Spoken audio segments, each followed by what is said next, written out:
Okey, cikgu nak beri sikitlah kefahaman tentang graf laju masa ya. Buat setakat ni laju masa dulu. Okey, muka surat 84 A. Tengok ya, A1. Muka surat 84 A1. Okey. Pertama, bila kita tengok laju masa, kena perhatikan betul-betul kat situ. Bahawanya kalau laju masa mesti cerita pasal pecutan atau kadar perubahan laju. Sebenarnya pecutan dengan kadar perubahan laju formula dia sama je. Hanya nak bagi confuse je lah. Satu pecutan, kadar perubahan laju ni pecutan juga. Jadi kena ingat term tu. Okey, laju dengan masa masa ni kita akan sebut pecut. Kita bawa laju, kita memecut. Contohnya, kena faham graf yang kita ni. Contohnya, dari sini, kita laju, kita kosong. Maksudnya, kita start lah. Bawa motor ke, bawa basikal ke, bayangkan macam tu. Kamu pecut ni. Ni kamu pecut ni. Bila kamu pecut, pada satu ketika, okey, 3 saat ke 6 saat ni, kamu bawa kelajuan yang seragam. Sama je bawa laju tu. Relax je, santai-santai. Lepas tu kamu potong kambing. Contohnya lah. Okey, jadi kamu buat laju lagi. Basikal kamu tu kamu lajukan lagi. Okey, jadi 3 saat terakhir, 6 hingga 9 saat ni, kamu bawa laju. Ni pecut lah, kamu pecut lah nak potong kambing tadi kan. Itu ceritanya. Jadi, kalau pecutan 3 saat pertama, di sinilah kosong hingga ke sini. Ni tempat dia. Ini 3 saat pertama. Okey, jadi kita tengok ni kita pecut kan. Jadi kita pecut, nilai dia positif lah. Okey, jadi jawapan kita mesti positif. Kalau gambar rajah kita yang macam bawah ni. Soalan nombor 2. Maksudnya dari kita, tadi kita pecut, lepas tu kita perlahankan kenderaan kita atau basikal kita dan akhirnya kita berhenti. Ni berhenti. Jadi kita nyah pecutan. Kita memperlahankan kenderaan kita. Mula kita laju ni. Okey. Ni kenapa dia jadi 6 ni? Ini maksudnya kamu tahan brake, kamu press. Kamu naikkan motor tu sampai 6 saat. Lepas tu baru kamu lepas brake, terus dia laju.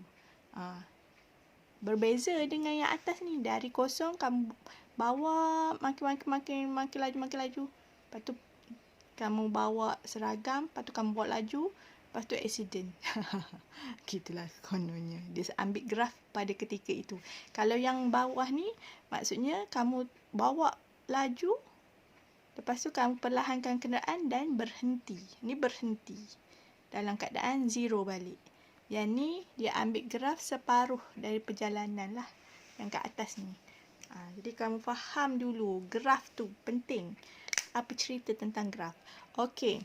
Jadi kalau pecutan pertama ni, formula pecutan ni ialah laju bahagi masa. Laju terakhir. Contoh 3 saat pertama, saat yang ketiga ni awak baca ke atas. Okey. Bila kamu baca ke atas, nilai dia 10 kan? Yang tu yang terakhir. Okey. 10. Laju awal. Kamu dari sini kan kosong starting kamu. Jadi laju dia kosong. Per masa. Masa ni mesti yang akhir tolak yang awal. 3 tolak kosong. Jadi kamu dapatlah 10 per 3 dan selesaikan. Jadi nilai dia positif. Kalau kat sini jawapan dia berapa? 3.33 lah. Macam tu. Dapat. Ambil 2 tepat perpuluhan. Kadar perubahan laju 3 saat terakhir. Kalau awak tengok kat sini memang tak nampak 3 saat terakhir. Tapi 9 tolak 3 jadi awak tahu di sini. Okey, 3 saat terakhir. Ini ya, yang terakhir. Ni awal yang terakhir di sini. Jadi tengok pada 9 terakhir ni baca ke atas. Nilai dia, laju dia 13 kan. Jadi kita starting dengan laju terakhir dia 13. Okey. Laju awal dia dekat 6 ni. Ialah 10. Tolak 10. Masa dia 9. Masa terakhir tolak masa awal. Jadi kamu akan dapatlah jawapan di situ. Jadi cikgu harap ini membantulah pemahaman kamu macam mana formula ni kamu dapat. Ada kesilapan cikgu dah betulkan dalam contoh muka surat 84, 85 tu. Jadi kamu kenalah alert dengan pembetulan tu. Okey, yang ni pun sama proses dia. Kalau kamu tengok. Okey. Pecutan 5 saat pertama ni, tahulah 5 saat pertama. Tengok, 5 ini yang terakhir lah. Saat terakhir bagi 5 saat pertama ni, dia punya laju 12. 12. Tolak dengan 6. Bahagi dengan masa dia. Selalunya 5 tu lah, 5 saat pertama tu, 5 tu lah. Terus je macam tu sudah madai. Atau kamu buat 5 tolak 0. Dan kamu selesaikan. Kadar perubahan laju 9 saat terakhir. Kira 14 tolak ni, inilah 9 saat terakhir. Betul? Jadi,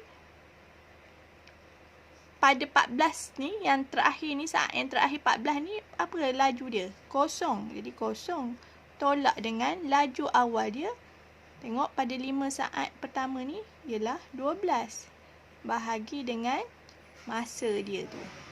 Jadi, cikgu harap ini akan menambah pemahaman kamu.